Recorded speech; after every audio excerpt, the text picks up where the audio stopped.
Imperecê escutou uma pregação de um eremita de Santo Agostinho, né?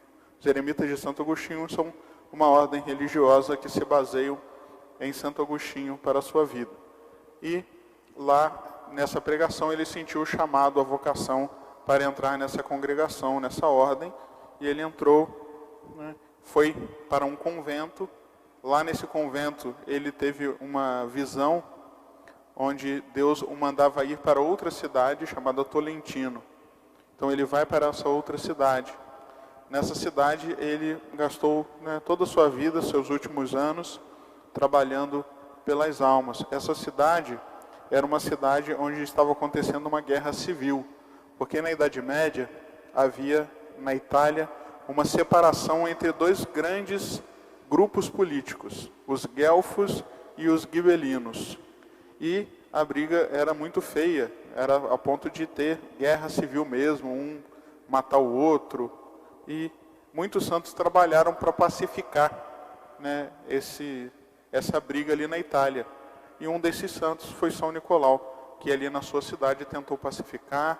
Ele passava, né, o seu tempo dividido entre a oração e o apostolado. Ele fez um apostolado muito grande de pregações, pregava na igreja, pregava nas praças, porque muitas pessoas não queriam ir para a igreja, ele ia na praça, pregava na praça, atendia as confissões, e como ele tinha pouco tempo para rezar durante o dia, ele rezava de madrugada. Conta-se que ele dormia no máximo 4 horas por noite.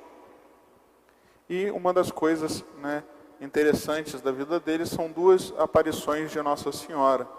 A primeira era que ele tinha uma doença de estômago, né, que o acompanhou durante muito tempo da sua vida, e Nossa Senhora apareceu para ele e fez um milagre que o curou com um pão. Nossa Senhora fez aparecer um pão, mandou que ele molhasse na água e comesse. Quando ele comeu, ele ficou curado. E por causa disso, ele começou a fazer pães bentos, abençoar pães e dar para as pessoas, e muitas pessoas ficavam curadas. E numa outra aparição, né, Nossa Senhora pediu para que ele rezasse muitas missas pelas almas do purgatório. E é por isso que ele é considerado o padroeiro daqueles que rezam pelas almas do purgatório. Com fim, né, ele morre, foi canonizado, não muito tempo depois, mais ou menos uns 20 anos depois da sua morte. 100 anos depois da sua morte, abriram o seu túmulo e o seu corpo estava incorrupto.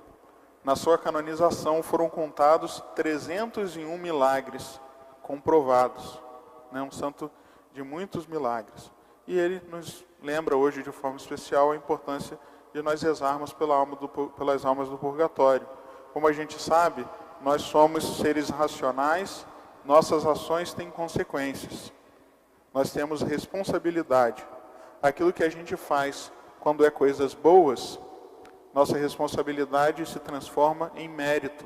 E o mérito merece prêmio.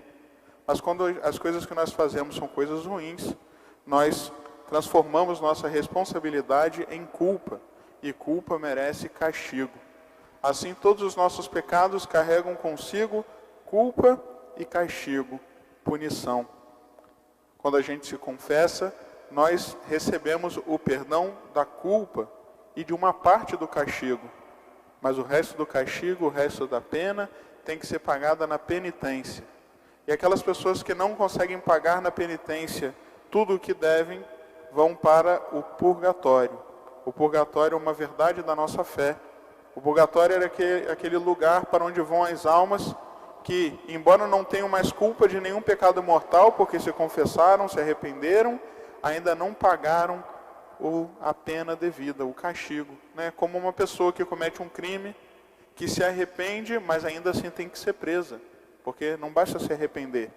Então assim também, com os nossos pecados, não basta que a gente se arrependa, a gente também tem que pagar por eles. E a gente paga por eles na penitência. E quando a penitência não é suficiente, no purgatório. Por isso que é importante que a gente reze muito pelas almas do purgatório. Né? Essas pessoas, essas almas que estão lá se purificando dessa pena que elas devem a Deus. E todos os santos garantem que aquelas pessoas que rezam muito pelas almas do purgatório terão como graça especial a intercessão dessas almas depois. Se nós rezamos hoje pelas almas do purgatório, aquelas almas que se aproveitaram das nossas orações, quando elas chegarem no céu, com certeza elas vão também interceder por nós. Por isso, mesmo que a gente não saiba o nome das almas, quais almas que são, é importante que a gente sempre reze pelas almas do purgatório. Então vamos aprender hoje essa lição, vamos pedir a São Nicolau de Tolentino, que interceda pelas almas e interceda também por nós, para que a gente possa, o máximo possível, se purificar de nossos pecados, da nossa culpa, das nossas penas, para que a gente possa, o quanto antes, depois da nossa morte, se encontrar com Deus no paraíso. Em nome do Pai, e do Filho e do Espírito Santo. Amém.